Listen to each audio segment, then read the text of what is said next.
Muy buenas tardes, bienvenidos a nuestros jueves Complutense en San Lorenzo, queridos vecinos, nuestros más fieles seguidores de los jueves, querido general, Arceli, veo muchas caras amigas, la verdad que es un orgullo, es un placer darles la bienvenida a este segundo jueves Complutense en San Lorenzo. Hoy con otro de nuestros científicos complutense, el profesor José Luis Vázquez Poletti, que hoy sale a la calle en San Lorenzo para hablarnos de inteligencia artificial y la nube del espacio a la desinformación. Muchas gracias, profesor, por acompañarnos. También permítanme que dedique unos minutos a agradecer al Ayuntamiento de San Lorenzo del Escorial su ayuda y colaboración y a nuestros patrocinadores Signe, Hyundai, CSL Securus, el Mercado de la Paz, Link Brokers y Rodilla, por ayudarnos a poder poner en práctica estos jueves complutense. El profesor José Luis Vázquez Poletti es ingeniero en informática por la Universidad Pontificia de Comillas, donde obtuvo el premio al mejor proyecto fin de carrera. Y luego se doctoró en nuestra querida Universidad Complutense de Madrid, un doctorado con mención europea. Así que hoy, por primera vez en nuestros jueves, tenemos un ingeniero informático. José Luis, pese a su juventud, ha desarrollado una destacada y vertiginosa carrera académica. Tras un año como becario de colaboración en su actual departamento, fue profesor ayudante desde el 2006 al 10, luego profesor contratado hasta el 2021 y actualmente es profesor titular de universidad. Es decir, un ejemplo exitoso y rápido en esta profesionalmente incomparable gincana que supone ser profesor de universidad en una universidad pública. Su área de investigación se ha centrado en la computación distribuida, con especial énfasis en la computación grid y la computación cloud, áreas en las que ha destacado, entre otros logros, con una excelente tesis doctoral. Bueno, supongo que no hace falta que les explique a ustedes lo que significa computación distribuida, computación grid, computación cloud, todos lo sabemos, ¿no? Bueno, pues yo no tengo ni idea. Ni idea. La verdad es que ni la más remota idea. Y este es justo el tema de hoy. Vivimos en un mundo de computación, pero no conocemos el lenguaje. Ni en general sabemos casi nada de los procesos de datos. Nuestro conocimiento como grupo, como civilización, sabemos que están en unos niveles que la civilización jamás ha conseguido, pero a nivel individual hay muchas cosas de las que no sabemos apenas nada, ¿no? El otro día le pregunté al profesor Vázquez que qué significaba lo de la computación grid y amablemente me dijo algo muy bonito, que era así como que construíamos el ordenador más grande del mundo uniendo todos los ordenadores del mundo. Me pareció una contestación preciosa, pero sinceramente lo que entendí es que el mundo de la computación es un mundo diferente, con un lenguaje muy diferente, pero que afecta mucho a nuestras vidas y en todo. Por eso hoy es un doble privilegio que contemos aquí con alguien que desde el 2018 ocupa el cargo de director de la Oficina de Software Libre y Tecnologías Abiertas de la Universidad Complutense de Madrid. José Luis, necesitamos desesperadamente que esta ciencia llegue a la calle. El profesor José Luis Vázquez también ha contribuido a la ciencia a nivel internacional, como experto en diversas organizaciones, como el Consejo Nacional de Ciencia y Tecnología de Paraguay, en el Centro Nacional de Ciencia de Polonia, en la Agencia Nacional Rumana para la Educación de I+D+I. Además, desde el 2023 forma parte del Centro Nacional de Ciencia y Evaluación Tecnológica de Kazajistán. Ha sido profesor visitante de la Academia de China de las Ciencias y participa activamente en las misiones espaciales del programa ExoMars, cuyo objetivo fundamental es buscar evidencia de vida en Marte.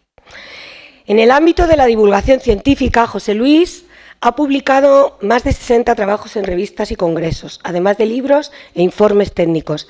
Ha formado parte del comité editorial de varias publicaciones y tiene una destacadísima participación como miembro de comités organizadores en congresos internacionales. Ha dirigido más de 20 trabajos de fin de grado, de máster, tesis doctorales, es evaluación de la Fundación del Conocimiento I+D, en fin, de Madrid, es coordinador y profesor del máster de Bioinformática y Biología Computacional del Instituto de Salud Carlos III y ha sido mentor en el programa Summer Code. Para que vean que no traemos a cualquier persona, les traemos a nuestros grandes investigadores. Su brillante trayectoria académica se refleja también en que ha participado en más de 18 proyectos de investigación competitivos, tanto nacionales como europeos, y actualmente es investigador de 2 proyectos europeos. Créanme que esto, señoras y señores, es muy difícil de conseguir.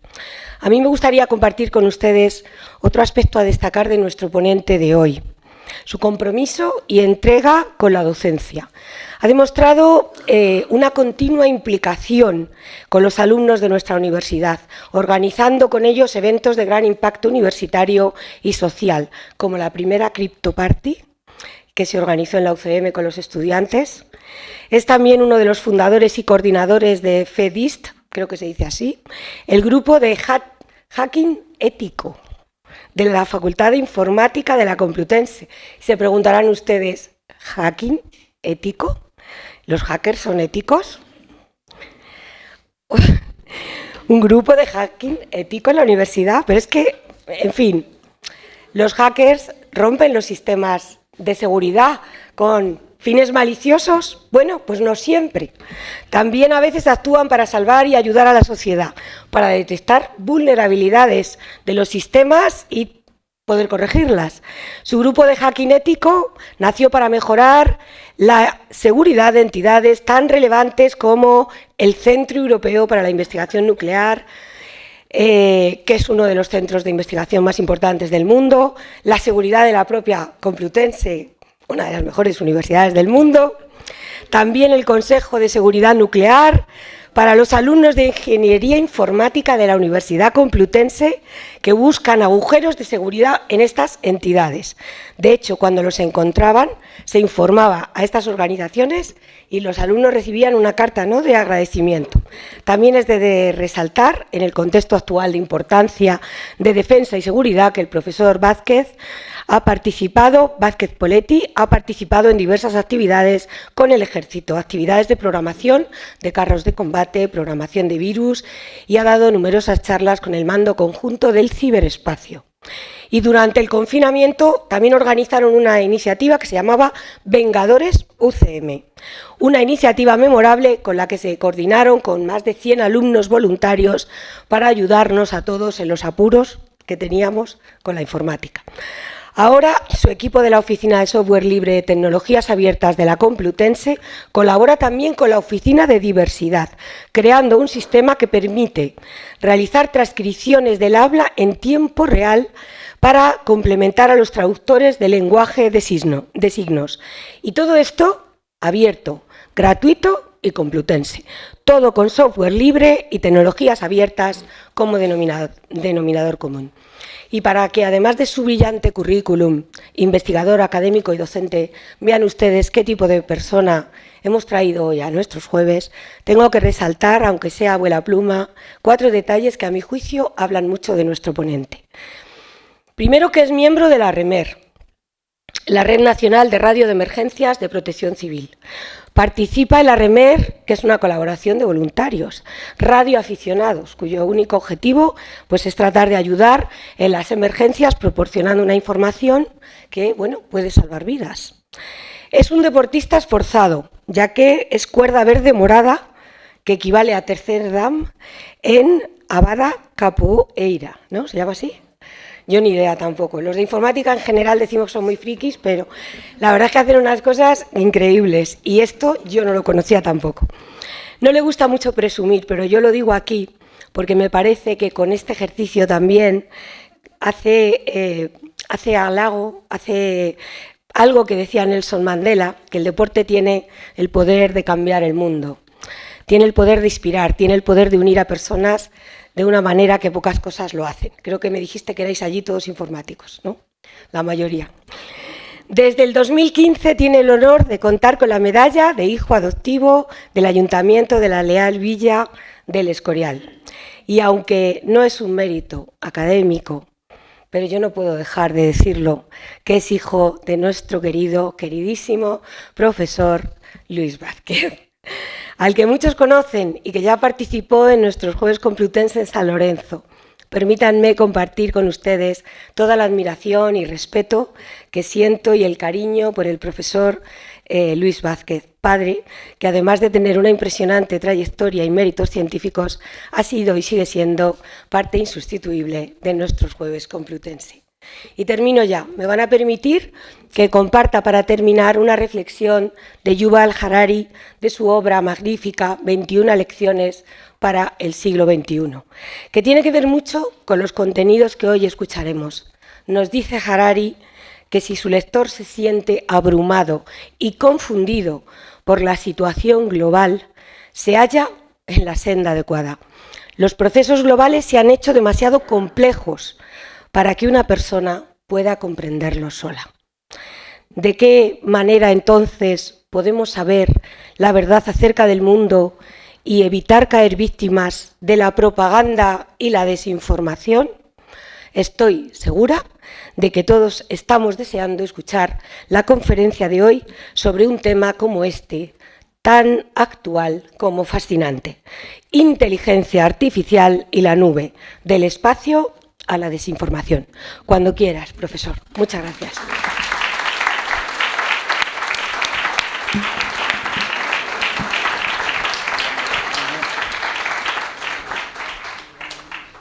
Bueno, madre mía, muchísimas gracias, Maripaz, por esta presentación, porque esto ya... o sea, y ahora si os decepciono ya no tengo carretera para correr, o sea, desde luego. Pues efectivamente, bueno, cuando me contactaron, lo primero dije, pues esto es un honor, porque nadie es profeta en su casa. Y el hecho de poder estar compartiendo, pues, a ver, lo que os he dicho más de uno que conozco que estéis aquí en la sala, no tenéis cosas mejores que hacer un jueves por la tarde, un jueves complutense por la tarde. Así que me voy a esforzar todo lo posible para poderos transmitir pues todo lo que ha sido también parte de mi trabajo. Porque una cosa es que nosotros podamos explicar en qué consiste cada concepto. Al final, como labor como docente, pues es la que tenemos.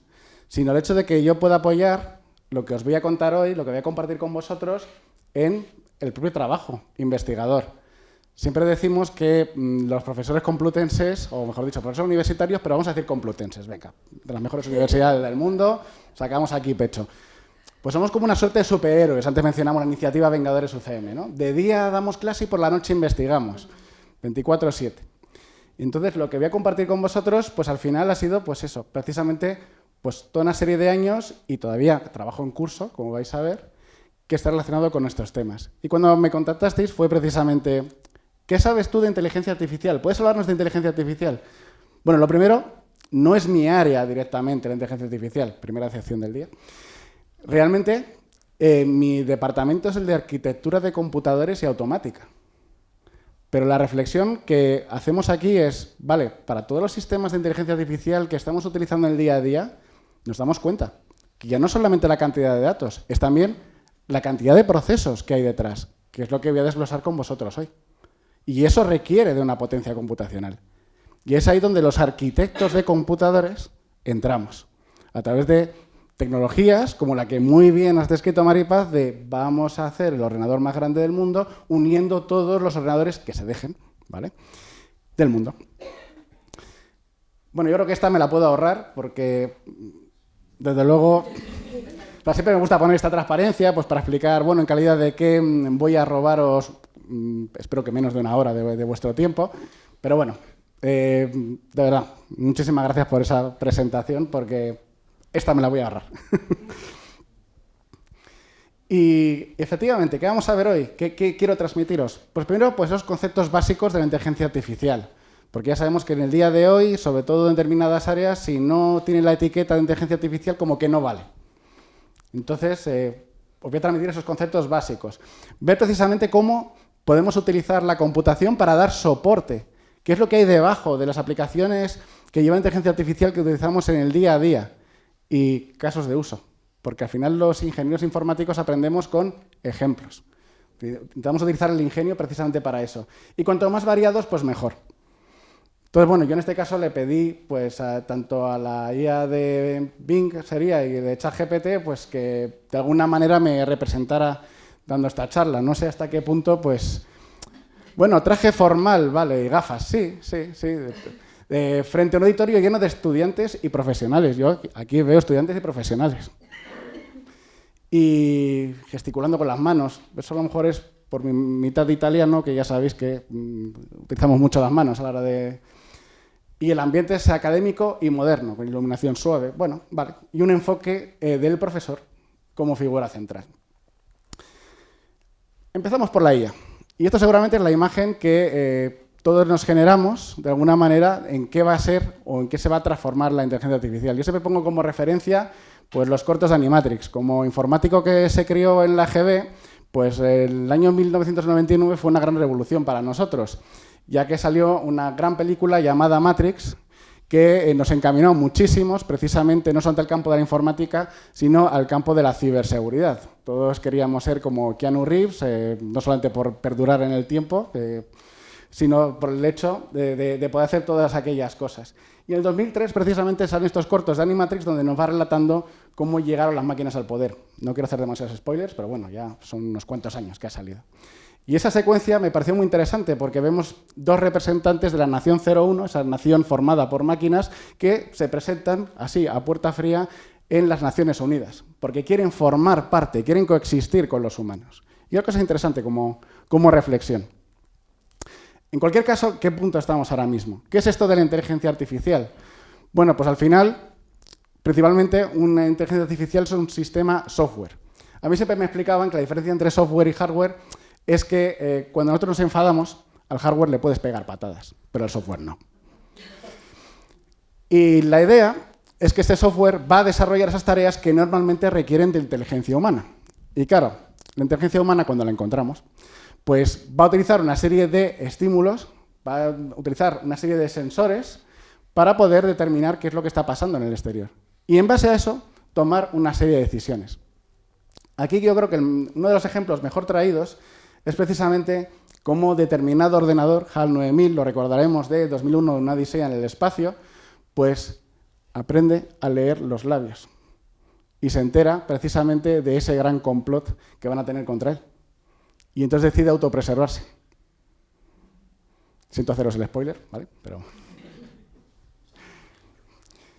Y precisamente es gracias a lo que se conoce como aprendizaje máquina, machine learning, que va a procesar esa información. Una disciplina de inteligencia artificial. La inteligencia artificial tenemos que verlo como un todo y en el cual vamos a tener una serie de métodos, una serie de metodologías, una serie de disciplinas.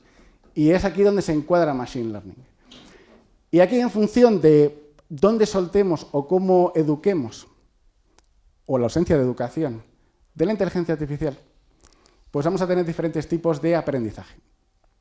Por un lado tenemos el no supervisado, donde tomamos nuestra inteligencia artificial y lo soltamos y a ver qué me puedes contar de este caos que tienes alrededor. Pues mira, veo objetos de color rojo, objetos de color azul, veo a lo mejor un patrón ahí, pero no me han dado más datos sobre cómo clasificarlos. El supervisado, pues dedicamos un tiempo para explicarle. Mira, esto es un avión, tiene esta pinta, te voy a pasar más dibujos de aviones, más fotos de aviones.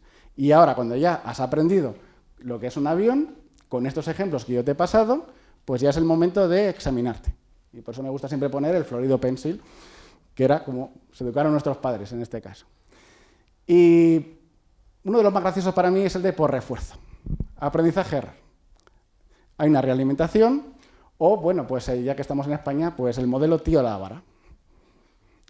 Básicamente, vamos a ver las salidas que va a darnos nuestra inteligencia artificial, nuestro modelo de aprendizaje, y a partir de ahí, si nos gustan las salidas, le decimos, perfecto, muy bien, toma una galletita, y si no nos gusta, pues la vara.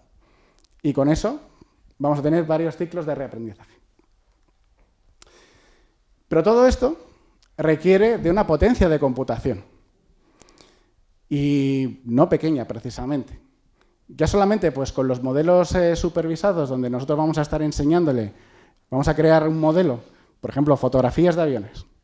Pues esto se puede tirar, no os digo horas, se puede tirar días. Y eso requiere una gran potencia. Es ahí donde entramos los arquitectos de computación. Y en este caso con la computación en la nube, que es el que da también título a la charla con la que quiero compartir mi trabajo con vosotros. Y efectivamente, cuando hablamos de nubes, pues precisamente los nacidos en la época de la GB, pues se nos viene siempre a la mente Son Goku. ¿Y qué es esto de la nube? Bueno, pues yo siempre me gusta utilizar pues, la definición de la Wikipedia para explicar lo que es la nube de computación, porque al igual que las nubes que nos han tenido atestajados durante la semana anterior, pues una nube de computación está formada por una serie de máquinas que están interconectadas de una serie de maneras. Pero nosotros como usuarios de la nube no las vemos a simple vista. Nosotros sencillamente sabemos que están ahí porque nos lo han dicho y utilizamos sus servicios o recibimos sus bendiciones, por así decirlo. Y claro, estos servicios, por ejemplo, tenemos los de almacenamiento. Un servicio típico pues puede ser Dropbox o Google Drive, o en nuestro caso como complutenses tenemos UCM Drive, que hay que tirar también de la marca de la casa. La cuestión es que en el caso de Dropbox nosotros vemos que cada X tiempo se está haciendo una copia de seguridad de nuestros ficheros. Pero esos ficheros, ¿dónde están? Lo que decían nuestros padres hace años, ¿no? Son las 10 de la noche, ¿sabes dónde están tus hijos? Son las 10 de la noche, ¿sabes dónde están tus ficheros? Pues nosotros ya, con la terminología, el lenguaje que tú mencionabas, Maripaz, decimos, están en la nube. Pero la nube puede ser en una única máquina, a saber dónde. Puede estar repartida entre varias máquinas, en varios centros de proceso de datos, repartidos de forma geográfica por el mundo, precisamente para que haya una consistencia, o en el caso de fallo, pues se puedan recuperar esos archivos. Eso es el nivel de abstracción que nos ha llevado la nube de computación en este caso. Y claro, aquí nos planteamos los tipos de nubes. Y los tipos de nubes, para clasificarlas, predecirlos, cúmulos, cumulonimbus, no. En este caso sería, nos respondemos a la pregunta de ¿y quién paga todo esto? Es decir, si la nube de computación que nos está suministrando los servicios, ahora veremos qué tipo de servicios, la estamos manteniendo nosotros a nivel institucional, estamos hablando de una nube privada. Eso nos da muchísimas ventajas a la hora de configurar esos servicios, los que vamos a definir para el resto de usuarios de esa nube, pero al final la factura nos llega a nosotros, tanto si utilizamos esos servicios como si no. ¿Por qué? Porque las máquinas, como cualquier otro bien tangible, pues tienen unos gastos de mantenimiento. Y en informática ya sabemos que a medida que cuando compramos un ordenador, a medida que salimos de la tienda, a cada paso que damos se va depreciando. Y yo he hecho la prueba de caminar de espaldas a la tienda para ver si volvía a tener el precio. No, no funciona, lo siento. Luego tenemos el modelo de nube pública. Es otra institución la que tiene pues, el metal, lo que serían las máquinas físicas, los ordenadores, los servidores, los medios de interconexión que van a suministrarnos esos servicios. Y nosotros, que somos externos a esa institución, vamos a pagar por el tiempo de uso. Aquí la computación, si os dais cuenta, se está pareciendo muchísimo a los servicios que, por ejemplo, por los que pagamos cada mes en casa.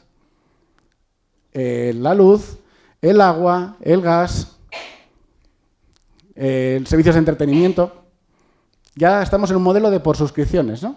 Pues aquí ya está pasando lo mismo. Y eso nos pasa, por ejemplo, con el almacenamiento que habíamos hablado antes. Y luego tenemos el modelo híbrido, donde tenemos pues, una infraestructura mínima en nuestra institución para solventar, digamos, las necesidades de computación del día a día, y cuando tenemos unos picos de demanda, nos vamos a ese modelo público. Vamos haciendo una salida de esos picos de computación hacia un proveedor externo. ¿Qué servicios hay? ¿Qué tipo de servicios? Pues esto va por niveles. Porque en informática intentamos solucionar todos los problemas utilizando capas. Siempre nos dicen, es que sois como el ogro de Shrek, que es como las cebollas, que tiene muchas capas. Pues aquí pasa lo mismo. En función del tipo de servicios que queremos utilizar de la nube, vamos a estar en alguno de los niveles que veis ahí. Veis que todo es AAS, as a service, como servicio. Y lo más bajo que veis aquí es infraestructura como servicio. ¿Qué tipo de servicios vamos a sacar ahí? Máquinas virtuales.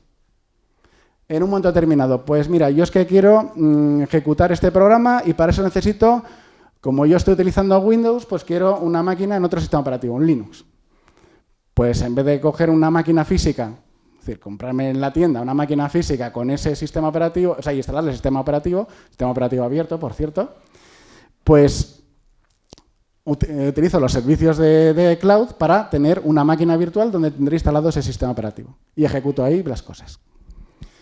Por encima tenemos pues, plataforma como servicio, bases de datos como servicio. En un momento determinado, y en vez de alojar la base de datos en mi máquina, que seguramente voy a tener un cuello de botella con el proveedor de acceso a la red, porque voy a tener un montón de usuarios, yo alojo mi base de datos en un proveedor externo y lo puedo conectar con las máquinas que ya tengo. En la más alto tenemos software como servicio y seguramente esos logotipos os suenan mucho más. El Office, por ejemplo, incluso pues, toda la suite de Google. Google Docs, Google Forms, todo lo que tenemos habitualmente en el día a día. Pues eso hasta el final, eso es la punta del iceberg, en este caso, de los servicios cloud. Porque todos esos servicios que estamos utilizando se apoyan en todo lo que veis ahí abajo. ¿Y qué hay debajo de infraestructura como servicio? Máquinas físicas. Máquinas de metal. Uno de los proveedores en la nube públicos por antonomasia, esto no es que me paguen, ¿vale? O sea, que no soy fiel a la Complutense en este caso, pero es cierto que es un gran ejemplo de cómo un proveedor de cloud público, que es de los principales que utilizamos en el trabajo de investigación, nos está ofreciendo diferentes servicios para las diferentes cosas. De hecho, fijaos, hay un apartado exclusivamente para inteligencia artificial. Aquí tenéis un ejemplo de cómo está montado pues, Netflix. Netflix se apoya precisamente en los servicios cloud de Amazon. Y, por ejemplo, vemos aquí abajo que está AWS S3, o sea, el servicio de almacenamiento.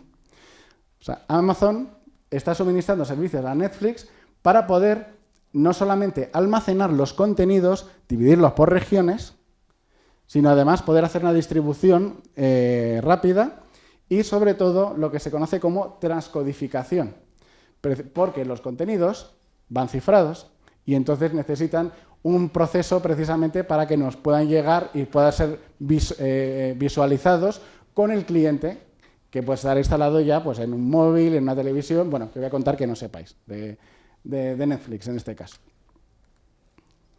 O, bueno, pues algo que está en primera página desde hace ya unas cuantas semanas, Cloudflare, por no sé qué deporte nacional. Los servicios de Cloudflare son precisamente para reparto de carga, pero también para protección frente a ciberataques. Tenemos un proveedor de contenido aquí a la derecha que de repente se da cuenta que no tiene la infraestructura necesaria para poder soportar pues, peticiones, millones y millones de peticiones de unos determinados contenidos, unos determinados servicios. ¿Qué es lo que hace Cloudflare? Pues básicamente se pone entre medias y va a suministrar esos contenidos la primera vez. La segunda vez, si esos contenidos no han cambiado, va a ser la propia red de Cloudflare que va a suministrar esos contenidos, dejando este último tramo que veis ahí a la derecha precisamente sin tocar, sin utilizar, liberando así precisamente pues, a la empresa original, a la institución original, lo que sería su enlace. Y de esta manera pues, pueden mitigar pues, ataques de negación de servicio distribuidos que pues últimamente y sobre todo desde pandemia, cuando de repente todos nos tuvimos que poner en modo online, pues sufrimos sobre todo lo que es infraestructuras críticas en nuestro país. Y ya vamos a ver casos de uso. Y siempre el más sobresaliente suele ser el del espacio, porque de alguna manera la exploración espacial es la que nos permite probar cosas, llevarlas al extremo y después que haya ese retorno precisamente de esa tecnología para utilizarla aquí en la Tierra. Y lo que os voy a contar hoy, pues no es una excepción. Y por supuesto, pues también a los que somos de la GB, pues siempre está en nuestra mente precisamente el señor Data, oficial de la Enterprise en la nueva generación de Star Trek. Y el primer caso de uso tiene que ver con la misión de la Agencia Espacial Europea, Mars Express, que lleva desde el 2005 pues, dando vueltas alrededor del planeta rojo, y cuyo uno de sus instrumentos, el MARSIS, se hizo bastante famoso porque básicamente fue el que detectó agua en el subsuelo de Marte. Y es precisamente pues, uno de los posibles indicios, o por lo menos que pueda existir un caldo de cultivo para posible vida en Marte. Todavía no confirmada, por supuesto, porque en el mundo científico no nos gusta aseverar realmente todas nuestras afirmaciones hasta que no tengamos unas pruebas concluyentes. En cualquier caso, ese mismo instrumento es el que también se utiliza para poder estudiar la ionosfera, que es la capa de cualquier planeta como la que tenemos nosotros, que nos protege de la radiación solar, entre otras cosas. ¿A quién no le gustan las auroras boreales en esta sala? Son muy bonitas, ¿verdad? Pues las auroras boreales al final son un recordatorio de todos los peligros que tenemos fuera de la órbita terrestre.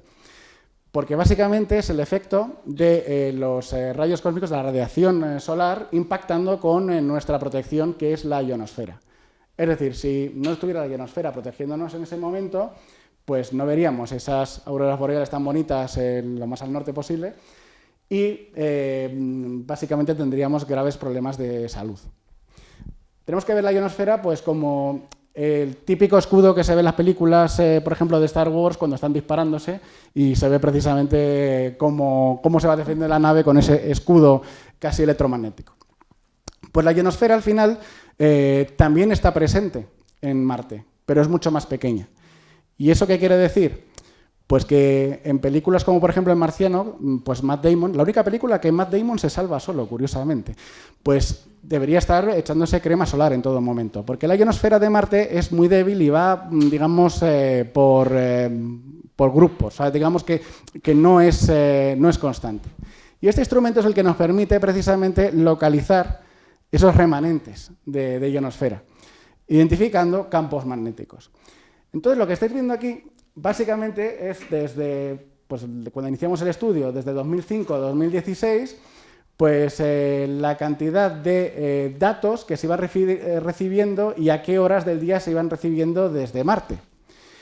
Y abajo tenéis el tamaño de los ficheros, la distribución del tamaño de los ficheros donde están esos datos que hay que procesar.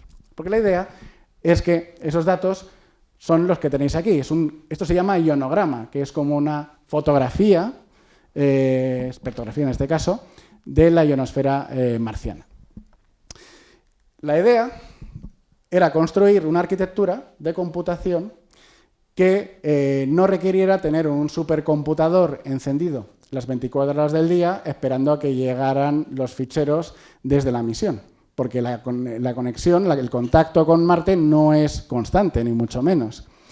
Entonces, a través de este tipo de computación, en este caso se llama serverless, computación sin servidor, parece un contrasentido, lo que estamos haciendo es definir una función, estas lambdas que veis ahí, que va a hacer el trabajo, ¿cuándo?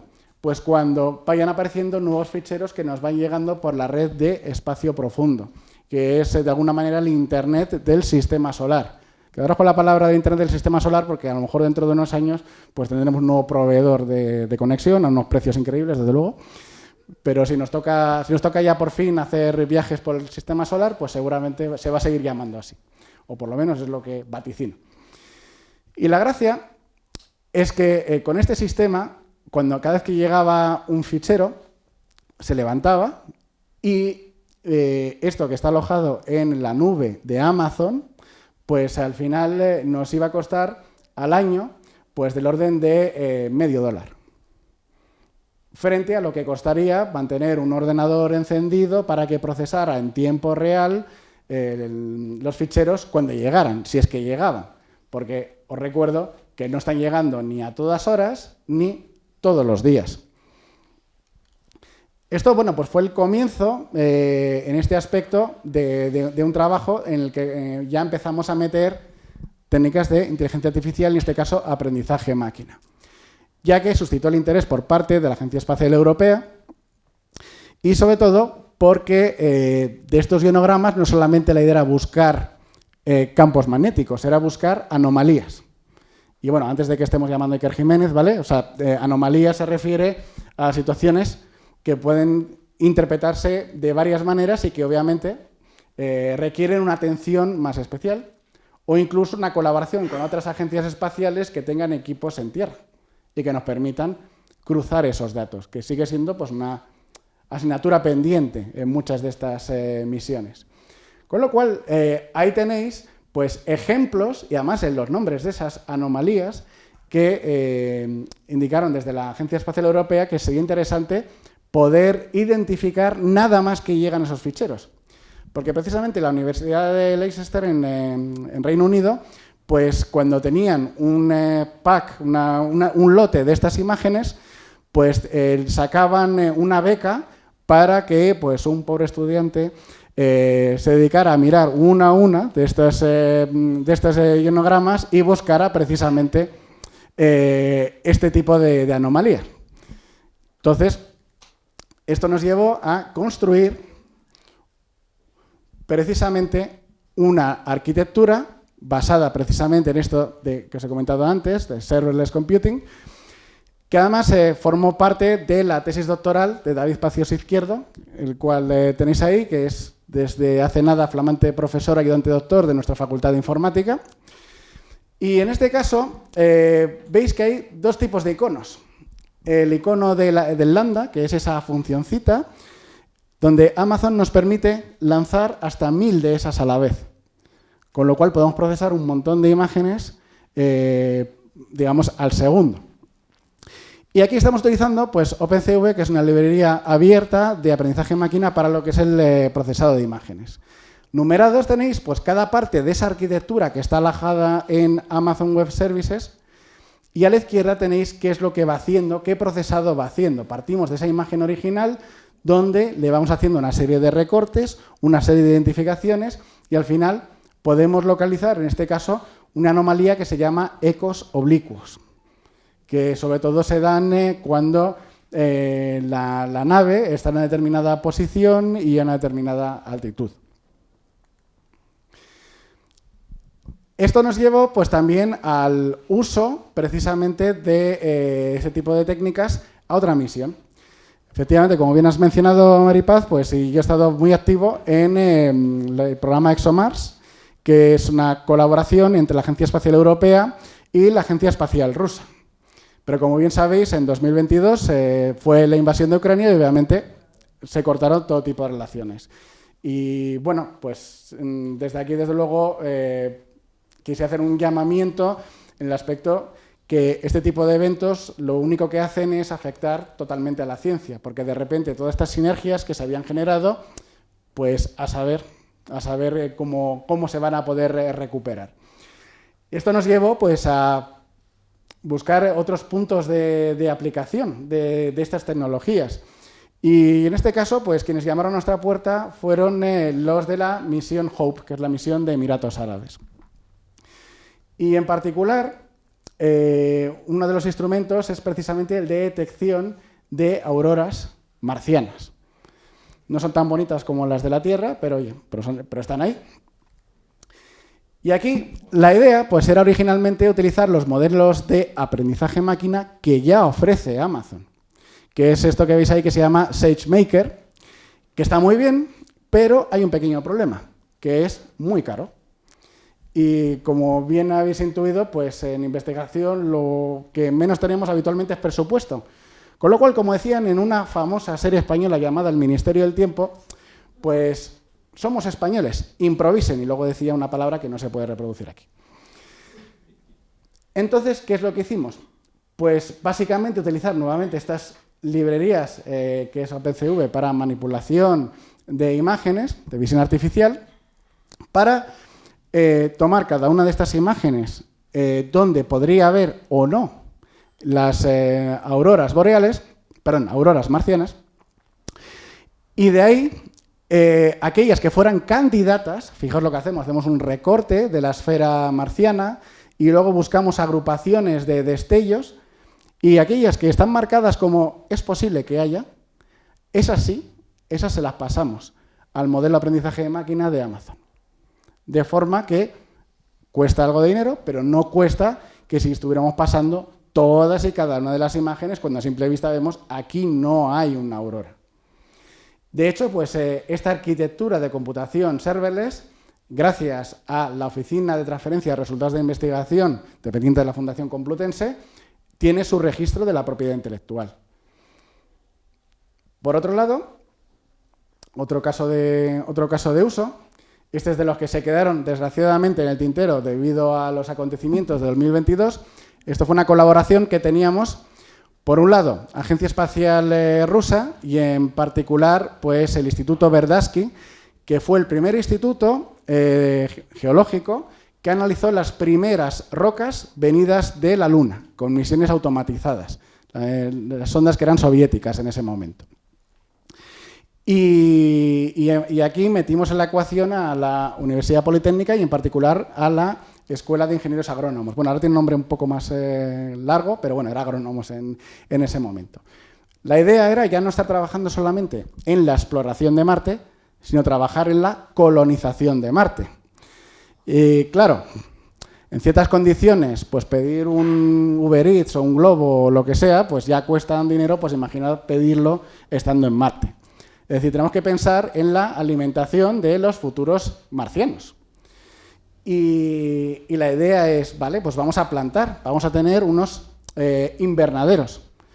Pero, ¿qué hacemos? Vamos también vamos a comprar ahí el compost aquí en la Tierra, nos llevamos toneladas y toneladas de tierra. No, tenemos que utilizar la tierra que hay en Marte. Entonces, en un primer trabajo exclusivamente nuestro junto a la Agencia Espacial Rusa, pues dispusimos de unos simuladores reales, donde se tenía esos simulacros de suelo marciano. A día de hoy no tenemos suelo marciano aquí en la Tierra, salvo el que viene de meteoritos. Pero gracias a las misiones que ya tenemos en Marte, sabemos por un lado la composición química y lo que en geología se llama, pues claro, yo con todos estos casos de uso voy aprendiendo un montón, que es la parte más divertida e interesante de la ciencia, el poder colaborar con compañeros de diferentes disciplinas y aprender de ellos. Y es precisamente las propiedades mecánicas, que no sabía que existían entonces. Y en esos simuladores pues empezamos a cultivar pues maíz, y ahí tenéis pues el primer retoño de maíz. Se puede hacer así como un cuarto de arepa con eso, pero bueno, oye, pero sabe a Marte, ¿no? Sí, desde luego, pero vamos, alimenta, sabe a gloria, ¿no? Desde luego. Y la gracia pues era, vale, pues ya sabemos que se puede hacer unos cultivos, aunque estamos aquí presuponiendo temas de gravedad y demás. Ahora es cuando vamos a meter en la ecuación pues unos compañeros que tengo en la Escuela de Agrónomos. Ellos manejan un simulador, unos paquetes de simulación que está aprobado por la FAO, que permite precisamente hacer cálculos sobre la durabilidad de los cultivos a lo largo de varias generaciones, porque no nos vale sacar el máximo potencial de un cultivo si en la siguiente generación no sale como debería. Y claro, este simulador utiliza un montón de parámetros, como os podéis imaginar. Cantidad de agua, cantidad de luz, tipo de tierra. Bueno, pues la idea aquí era precisamente subir a un modelo serverless como el que habéis visto antes, este simulador, y a partir de ahí pues vamos a alimentarlo con un montón de variables y un montón de variaciones de esas variables. De forma que pudiéramos tener las condiciones ideales para que después de ahí, con un modelo de aprendizaje máquina, pudiéramos diseñar el invernadero del marciano del futuro. Que tuviera esas condiciones de agua, que tuviera esas condiciones de luz, donde además aprovecháramos lo máximo posible la electricidad y sobre todo, pues, que nuestros futuros colonos estuvieran bien alimentados para poder hacer sus tareas. Esto obviamente, pues como quedó en la fase inicial precisamente fueron esos modelos subidos a la nube. Pero bueno, quién sabe si el día de mañana cambian las cosas y podemos retomar este trabajo que, por lo menos a los que siempre hemos vivido de la ciencia ficción, pues desde luego pues era bastante apasionante. Y ahora, bueno, pues ¿qué cosas estamos haciendo ahora mismo o qué cosas se perfilan en cuanto a inteligencia artificial y computación distribuida / computación en la nube? Y, por supuesto, pues no podía poner a otro que al Doctor Extraño, precisamente, para visualizarlo. El primero es uno de los proyectos europeos de los cuales soy investigador principal y que precisamente ahora en junio-julio terminamos. Y este es un proyecto europeo que se gestó durante la pandemia, durante el confinamiento. La idea era básicamente poder seguir los estragos de un acontecimiento como era el COVID-19 y analizarlo desde diferentes puntos de vista. Y claro, en ese momento que no podíamos salir de casa, pues teníamos otra manera de poder mirar alrededor. Y eran precisamente esos testigos, entre comillas, mudos, que van orbitando nuestro planeta, que son los satélites de observación.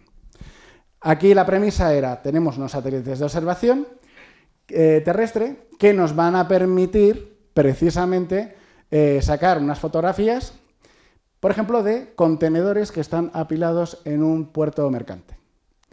Nosotros, con modelos de aprendizaje máquina, podemos contar esos contenedores, clasificar esos contenedores por proveedor e incluso con los colores hasta podríamos cuantificarlos. Además, elaborar una serie de modelos económicos y con eso poder estimar cuáles son las pérdidas. Y de esa forma, pues, apoyar un poco el proceso de recuperación. Lo mismo, pues, otros de los casos de uso hicimos para la isla de Creta, en lo que era el parking de larga duración, donde estaban todos los coches de alquiler que no habían sido utilizados durante 2020. Porque coches que no se mueven en las diferentes pasadas no han sido cogidos, con lo cual eso es una oportunidad de negocio totalmente perdida. Y lo mismo pasa, obviamente, desde el punto de vista de modelos epidemiológicos.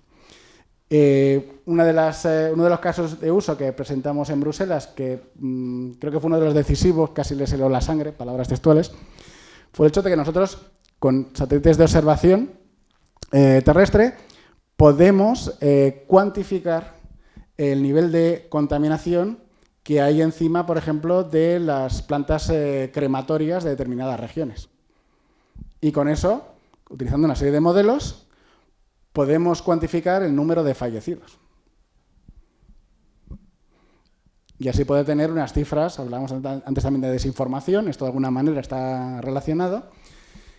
Entonces aquí, de los trabajos que realizamos, aparte de esos modelos tanto económicos, en este caso yo siendo investigador principal, dirigía dos nodos, uno el de la Facultad de Informática y otro de la Facultad de Ciencias Económicas de la Universidad Complutense de Madrid, que fue la encargada precisamente de hacer esos modelos económicos para las diferentes regiones. Y por otro lado, entre los partners, pues también teníamos de la parte biosanitaria de la Universidad de Tesalónica y también teníamos Italia para la parte más de sistemas e ingeniería en Roma. Otro caso en el que estamos ahora mismo y es precisamente el uso de computación en el espacio. Como os he explicado antes, pues uno de los grandes problemas que hay en el espacio es la radiación. Y eso nos afecta. Afecta a los sistemas informáticos que tenemos embarcados. La radiación solar, pues de vez en cuando hemos tenido, recordaréis el año pasado, alguna que otra tormenta solar. Como radioaficionado, sobre todo en onda corta, pues las tormentas solares nos dejan totalmente sordos y mudos en este tipo de eventos, porque lo que hacen es ionizar la ionosfera y esas ondas que nosotros mandamos, en nuestro caso desde la guardilla de casa, no rebotan como deberían en determinadas horas del día en la ionosfera y no podemos llegar, por ejemplo, pues a Australia, con quien hemos hecho contacto desde aquí, desde el Escorial. Entonces, se imponen una serie de modelos, por un lado, hardware, para proteger esos sistemas informáticos, que son críticos, de la radiación. Pero, por otro lado, nosotros estamos trabajando en una arquitectura serverless como la que habéis visto antes para poder replicar esas tareas y en vez de que la máquina, en vez de procesar una vez lo que tenga que procesar, va a procesar 1000 veces y así, si hay algún tipo de problema debido a la radiación, lo que va a hacer al final es quedarse con los resultados correctos, ya que va a tener una serie de nodos, por así llamarlos, de backup. Y esto hemos hecho un primer artículo que va a ser presentado ahora en julio, nos lo ha aceptado para un congreso en Nashville, en Tennessee. Y los estudios de radiación los hemos realizado en el Instituto de Frascati, en el ENEA, que está en Roma. Es decir, hemos desplegado nuestra arquitectura cloud serverless como la que os he mostrado antes y se ha sometido ahí a radiación que, vamos, ni Fallout, totalmente. La fase en la que vamos a pasar a continuación va a ser desplegar una inteligencia artificial en esa placa. Y vamos a ver cómo esa inteligencia artificial se va a ir degradando a medida que vamos incrementando la radiación. Y esto también nos permitirá entender cuán de factible es a día de hoy pues, delegar en la inteligencia artificial para determinadas cosas. Por aquí estamos hablando de satélites, pero también se pueden dar situaciones en las cuales podemos tener radiación aquí. Y con eso poder mejorar nuestra calidad de vida o nuestra respuesta ante incidentes, en este caso. Esto también tiene que ver con el aspecto nuclear, pero no es aspecto nuclear. Y esto es un proyecto que tenemos con el Consejo de Seguridad Nuclear. En particular, pues, un sistema de ciberdefensa para las centrales nucleares. La idea es poder tener actualizados, por un lado, los recursos informáticos que se tienen en estos centros y, por otro lado, tener un sistema de alerta temprana frente a posibilidades de ciberataque, debido pues, a determinadas tendencias, debido a determinados patrones en los ataques o que haya salido pues, los denominados ataques de día cero y que aparezcan listados. Entonces, ahora mismo estamos en el año 2, ya tenemos nuestra arquitectura serverless como las que os he descrito antes y que esos iconos ya se están sonando. Y en el año 3 ya vamos a desplegar un modelo de aprendizaje de máquina precisamente para que de aquello que no tengamos información pueda por lo menos levantar la banderita de aquí puede haber un problema en el caso de un ciberataque sobre este tipo de infraestructuras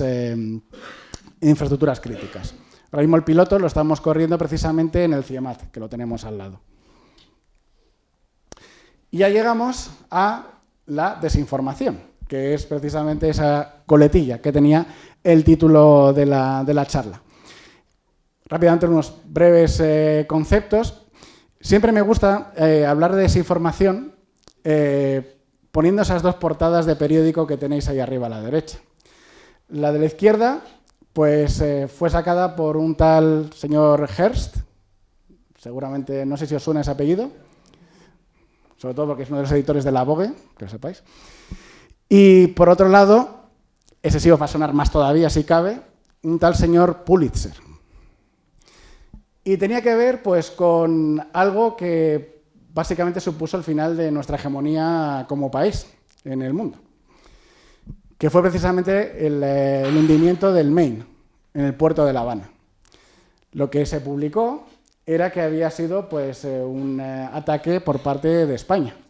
Y eso fue lo que convenció precisamente a la opinión pública en Estados Unidos cuán importante era la opinión pública. Parece que la historia está condenada a repetirse. Para precisamente pues, cargar las tintas y al final declararnos la guerra y decir aquello de, bueno, Cuba para los cubanos. Ahí se desató precisamente la guerra de Cuba en 1898 que perdimos. Aunque bueno, el tatarabuelo de uno pues decía a los americanos, eso lo ganamos sin bajar del barco, y así no fue, desde luego. Claro, esa gran diferencia entre lo que es desinformación, como es aquí claramente el caso, y lo que es propaganda. La desinformación técnicamente está prohibida por el derecho internacional, porque está atentando precisamente contra el derecho a la información veraz. Y claro, para que veáis el nivel al que estamos ahora mismo, ahí tenéis algunas cifras. El gasto, por ejemplo, de Rusia, según el Centro de Lucha contra la Desinformación de Ucrania, También, obviamente, las fuentes, pues siempre hay que mirarlas. Estamos hablando de 100 millones de euros. Gasto de Rusia en campañas de desinformación. El porcentaje de elementos audiovisuales en la guerra de Israel y Hamás, según un estudio de la Universidad de Málaga del año pasado, 89,2%. O sea, elementos audiovisuales fabricados, falsos, para lo que sería campañas de desinformación. O incluso contenidos relacionados con víctimas y bombardeos en guerra, la guerra de Israel y Hamás. Un 80%, según Neutral. Ahí tenéis un ejemplo de, pues, precisamente una imagen generada, una IA generativa, de un escenario de guerra en Ucrania, y cómo de repente, pues, esa misma imagen, en la parte derecha, veis cómo ha aparecido en diferentes noticias de diferentes campos, en diferentes medios de comunicación, para que veáis precisamente el efecto. Y esto, claro, nos llevó a un trabajo en el cual nuestra idea era precisamente ver de qué manera nosotros podíamos generar esas imágenes para luego, en la segunda fase, poderlas detectar. Esto forma parte de la tesis doctoral de Estíbaliz García Huete, que, al contrario que podéis pensar que sería la Facultad de Informática, ella es mi doctoranda, pero en la Facultad de Ciencias de la Información. Aquí la idea es precisamente eso, una arquitectura, serverless, como no, porque si no, no es computación distribuida, que maneja un modelo de aprendizaje de máquina, y en este caso un modelo de generación IA, de inteligencia artificial, que va a generar estas imágenes de escenarios bélicos, pero con una particularidad. Le va a añadir una serie de filtros, lo que se conoce como LUTs o Lookup Tables, que sería, para el Lego como yo, antes de conocer todo esto, pues son como la firma que tienen las diferentes cámaras.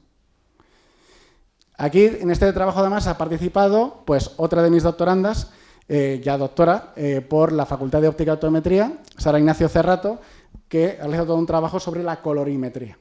Aquí la idea es que esa imagen no solamente pueda ser creíble por lo que se ve, sino que un análisis del histograma, de lo que serían los esquemas de color, puede determinar, esta imagen es verdad, o sea, es verdadera. ¿Por qué? Porque un análisis de estos LUT me permite afirmar que está generada con una Canon EOS 5D o una Nikon D950, que suelen ser las cámaras favoritas de los corresponsales de guerra. Esta arquitectura serverless, con su IA generativa de imágenes bélicas falsas, que se podría utilizar para campañas de desinformación, pues también tiene su registro de propiedad intelectual. De nuevo, muchísimas gracias a la Fundación Complutense y en particular a la Oficina de Transferencia de Resultados de la Investigación. Y de hecho, pues el título que le hemos puesto ha sido precisamente el que veis ahí, El Heraldo de las Mentiras. Como segunda fase, precisamente, de la tesis doctoral de Estíbaliz, va a ser precisamente algo, un sistema, una arquitectura que permita detectar, hacer el proceso contrario. Con esto demostramos cuán fácil es generar estas imágenes con ese nivel extra de falsedad, que es, estas imágenes han sido generadas por máquina fotográfica de un corresponsal de guerra, y ahora la idea es poder detectar esa falsedad. Y bueno, yo quedo ahora a la espera de vuestras preguntas. Espero que verdaderamente os haya sido de utilidad. Espero haberme sabido explicar bien, porque sé que son muchos conceptos y a veces pues, se nos olvida en la parte investigadora la parte docente. En cualquier caso, muchísimas gracias de verdad por vuestra atención.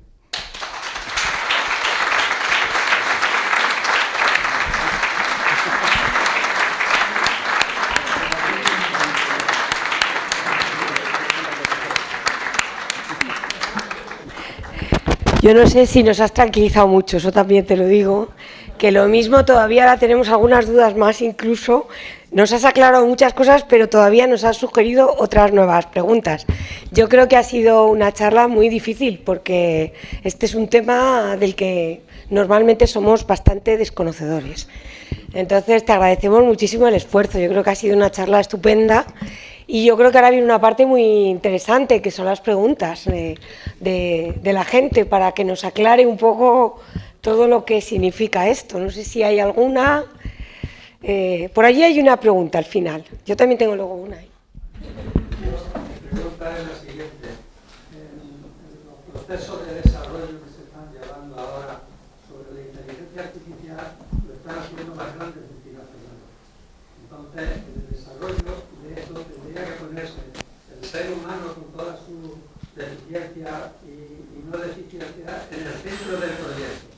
Sin embargo, las grandes multinacionales están poniendo al consumidor como centro económico consumidor y temas económicos, fundamentalmente rentabilidad, con lo cual los resultados finales son completamente diferentes.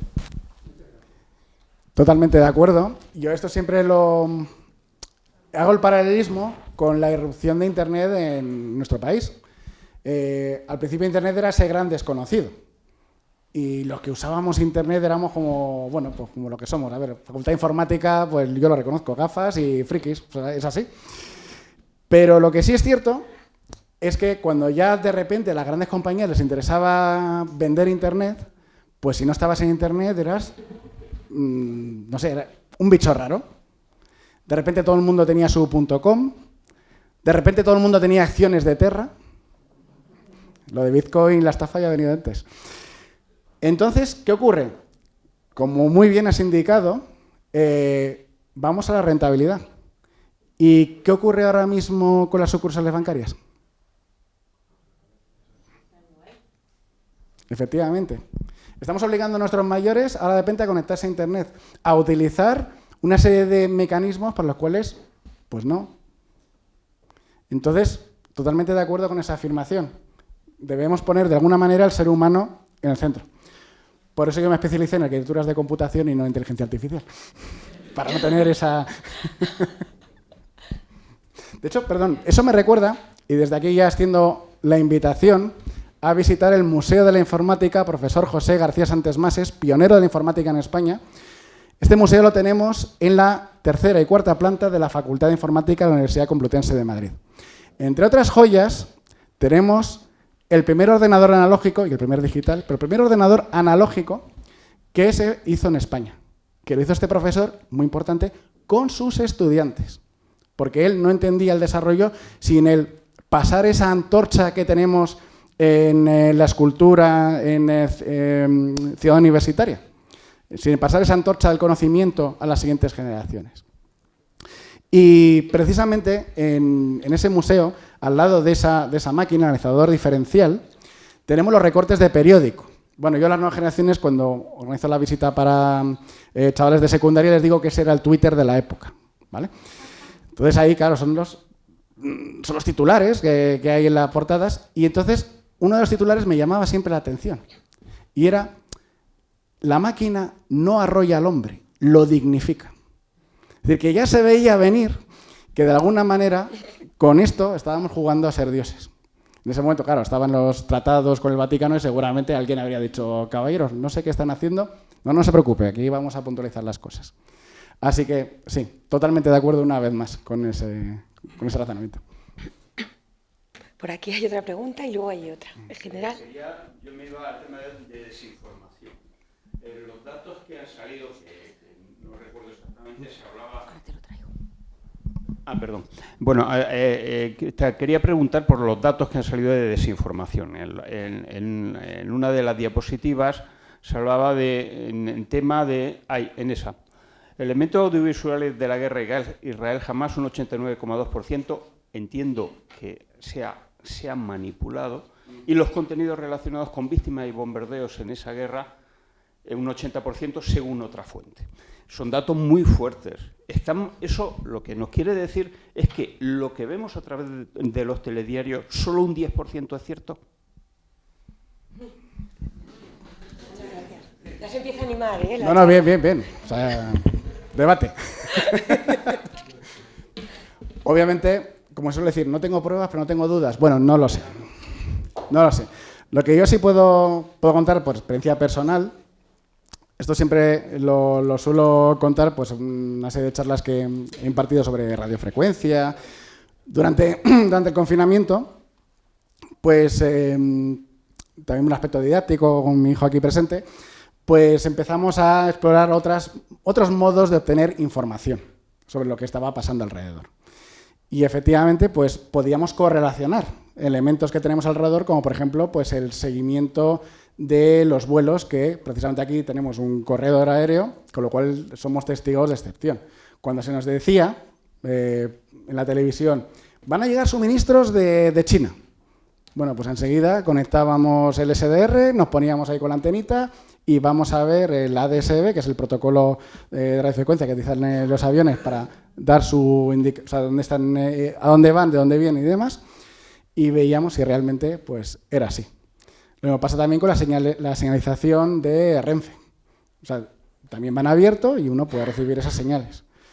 Entonces, muchas veces estamos a la merced de diferentes intermediarios que luego, pues, quizás a mí no me corresponde hablar de motivaciones, pero ahí, por eso yo he querido poner los datos, o por lo menos las fuentes, porque ciencia es lo que nos gusta. Es decir, no porque lo diga yo, sino sencillamente porque en este caso, pues quitando ese centro de lucha contra la desinformación de Ucrania, que obviamente ya vemos que puede estar un poquito más sesgado, pero Universidad de Málaga o Neutral, pues podemos tener nuestras opiniones. Pero ya es algo indicativo. Incluso de lo que nos dicen, de lo que te digan, son de créete la mitad. Pues ya, por ejemplo, un 40%, personalmente, a mí no me parece de recibo, desde luego. Muchas gracias. Sí. Había otra allí, aquí al lado. Sí. Perdón, que creo que estaba... Sí. Hola. Una pregunta. Yo estoy en el mismo campo, tengo una empresa, y lo que veo es que todos los que desarrollamos software, sobre todo software que tiene muchos usuarios, utilizamos sistemas como Amazon, Azure y todos. Todos son los que yo conozco, son sistemas americanos. Son sistemas americanos. Entonces, mi pregunta es, ¿en Europa tenemos algo parecido o dependemos totalmente de estos sistemas distribuidos de computación que todos tienen la raíz americana? ¿Hay alguna redundancia europea de la cual uno puede...? Pues una excelente pregunta, y como decía aquel, y me alegra que pregunte eso, porque efectivamente la Comisión Europea ya lleva varios años con lo que podemos llamar, ahora que está tan de moda, ¿no?, el rearme digital. O sea, estamos realmente buscando una manera de tener una propia infraestructura y no tener que depender de proveedores externos. Aquí realmente lo preocupante no es quizás que el proveedor sea de Estados Unidos. Lo preocupante puede ser es dónde están alojados, dónde tiene esos centros de proceso de datos y a qué se están exponiendo los datos que nosotros enviamos. Por eso, pues, otro tipo de colaboraciones, por ejemplo, con Defensa, pues si utilizamos centros de proceso de datos externos, lo que hacemos es introducir una serie de protocolos nuestros para que, si esos datos son capturados, pues obviamente no se puede hacer nada con ellos. Tenemos que considerar que el momento que esos datos salen de nuestro ordenador ya se exponen a todo tipo del malvivir, ¿no? Pero sí es cierto que la Comisión Europea ya lleva varias iniciativas para poder tener su propio proveedor, su propio estándar de proveedor de servicios cloud, porque de alguna manera no podemos estar dependiendo de todo el mundo externo a Europa para determinadas cosas. Pero al final, desgraciadamente, pues el capital es el que manda.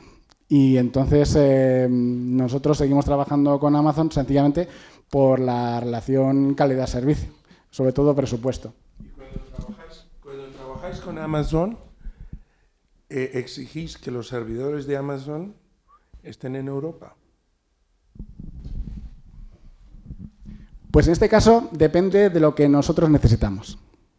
Si necesitamos menos coste y con los protocolos de seguridad que nosotros hemos metido al proceso, cifrado de datos y demás, podemos sacarlo fuera, pues habitualmente usaremos los de la costa este de Estados Unidos. Son los más baratos. Justo. Entonces tiene gracia además lo de Virginia del Norte, Porque la mayoría de los servicios de redes sociales están alojados ahí, utilizan servicios de Amazon. Y cuando hace unos cuantos años se desató un incendio en ese centro de proceso de datos, de repente todos esos servicios de redes sociales dejaron de funcionar. Y para más Inri, fue el día que, según el universo cinematográfico de Terminator, Skynet cobraba vida. Entonces hubo algún que otro cachondo de Amazon Web Services que salió a decir, no se preocupen, no se pongan a disparar a las tostadoras, que no viene Terminator, que no es Skynet, que esto ha sido un incendio que hemos tenido y hemos tenido que apagar servidores y entonces estos servicios pues han caído. Pero al final, pues si necesitamos algo que tiene que, por la ley de protección de datos, imágenes médicas, por ejemplo, eso lo vamos a procesar en centros de proceso de datos que estén en Europa o aquí en España, que también tenemos. Espero haber contestado la pregunta. ¿Tenemos por ahí alguna? Con la distribución de computadores, el grid, como llaman, miles y miles de computadores todos juntos haciendo una máquina gigante, ¿no? Y con la inteligencia artificial, de la forma que está hoy en día programada la inteligencia artificial, con los neural networks y toda esta historia, es un sistema de programación clásico, ¿no? ¿Qué pasa cuando empiecen a salir las computadoras cuánticas? ¿Qué pasa con la informática? ¿Puede la informática aportar algo a la inteligencia artificial cuando salgan las computadoras cuánticas?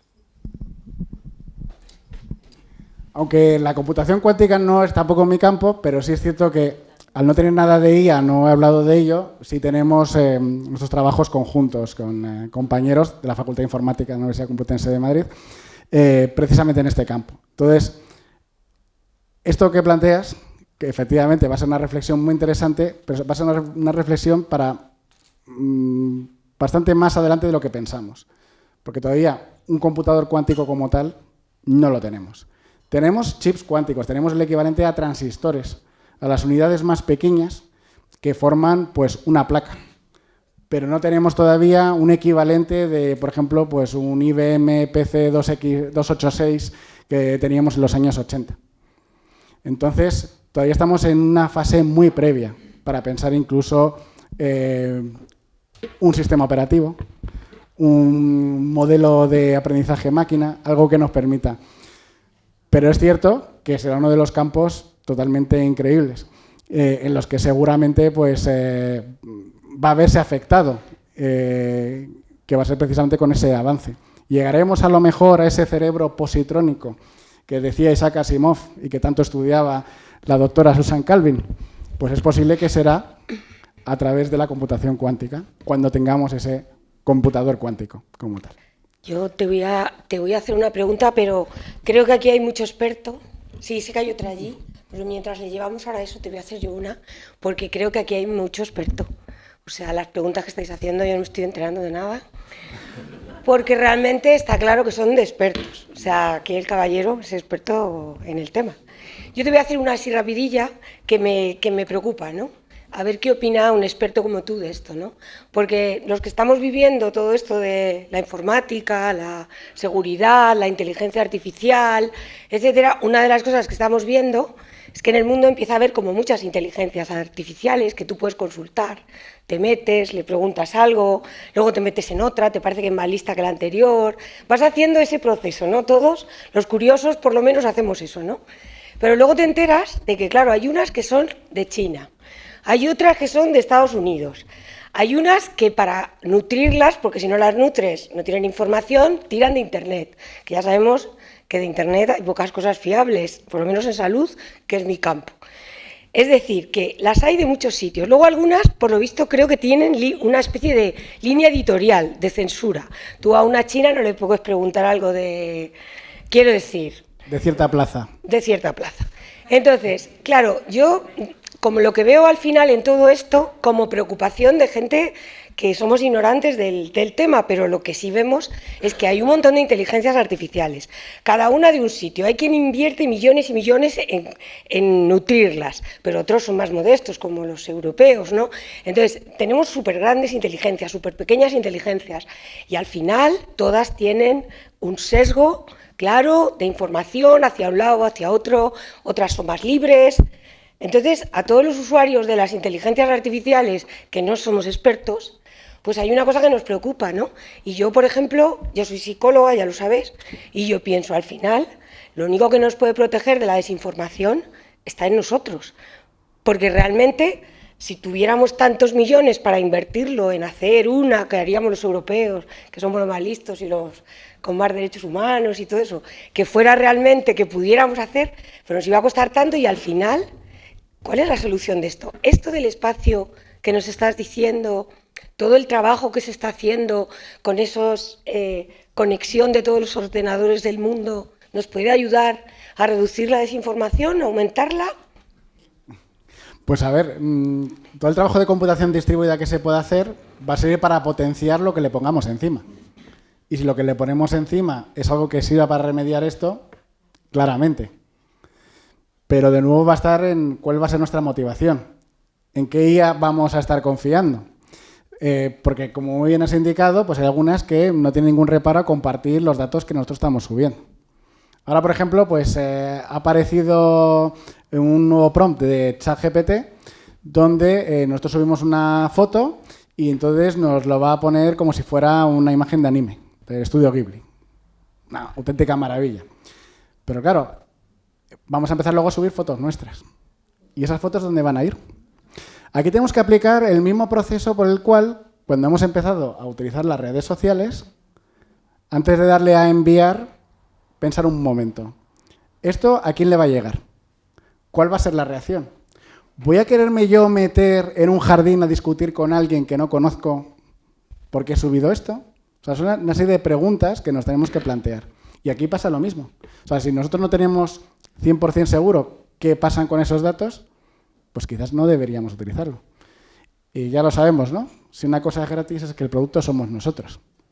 Al final estamos siempre nosotros ahí. Voy a recoger frutillas, por ahí. Sí, pasa. Por aquí hay una. No sé si quién estaba de los dos antes. ¿Cómo pasáis al...? Vale. Hola, buenas tardes.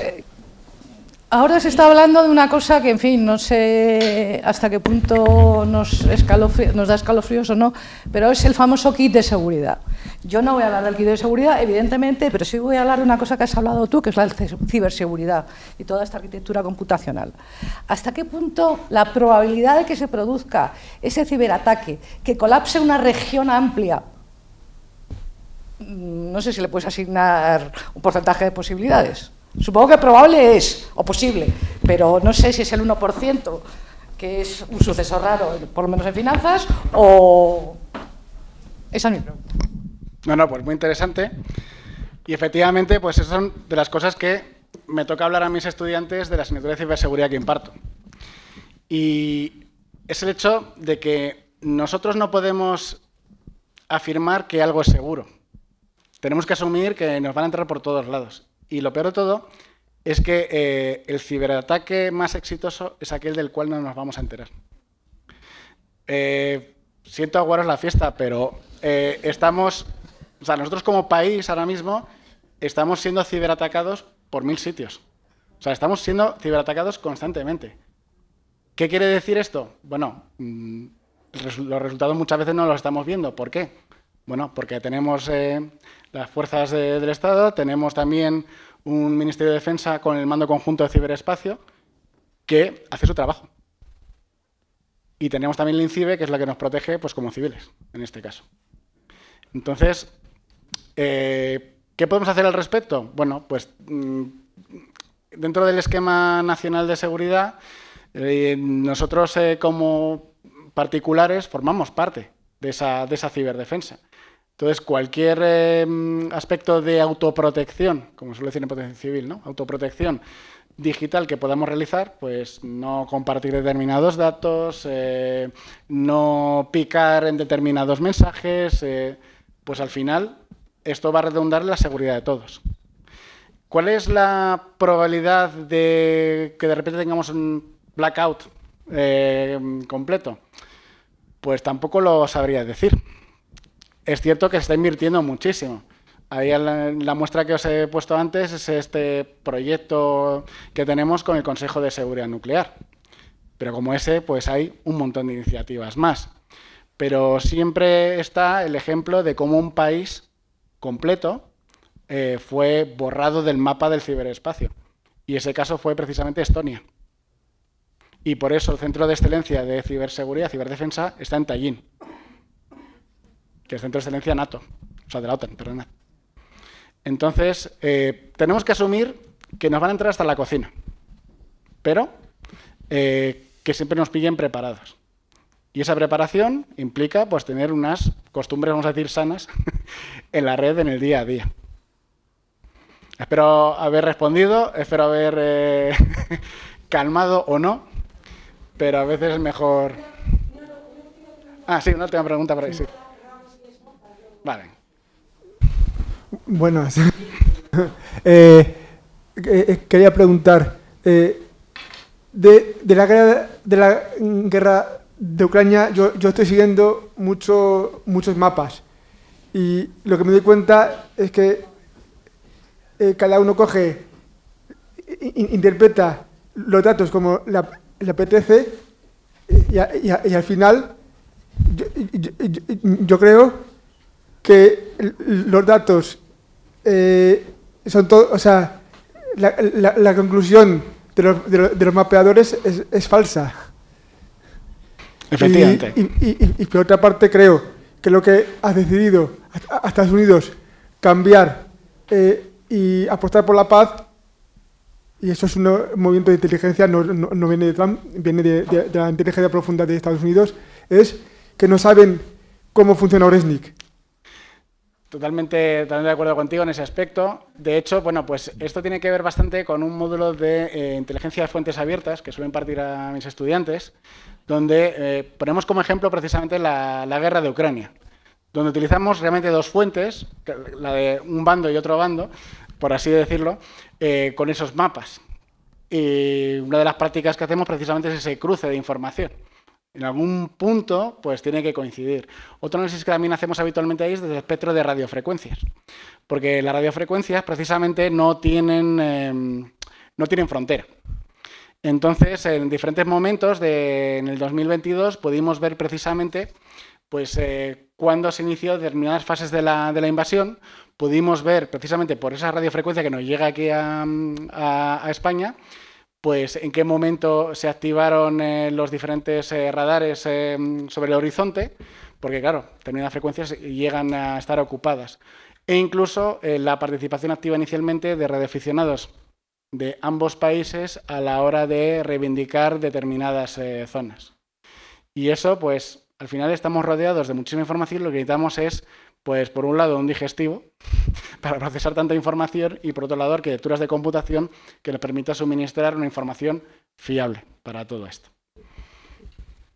Bueno, yo creo que ya le hemos preguntado mucho. Podemos ahora seguir también preguntándole un poquito, si se deja, mientras tomamos algo y nos refrescamos un poco, porque después de la conferencia siempre tomamos algo juntos, así que están todos invitados a tomar algo con nosotros y poder conversar entre nosotros también sobre estos temas tan interesantes. Y antes de terminar, yo creo que anunciarles, y antes de darle un súper aplauso, que creo que se lo ha ganado sobradamente, ¿no?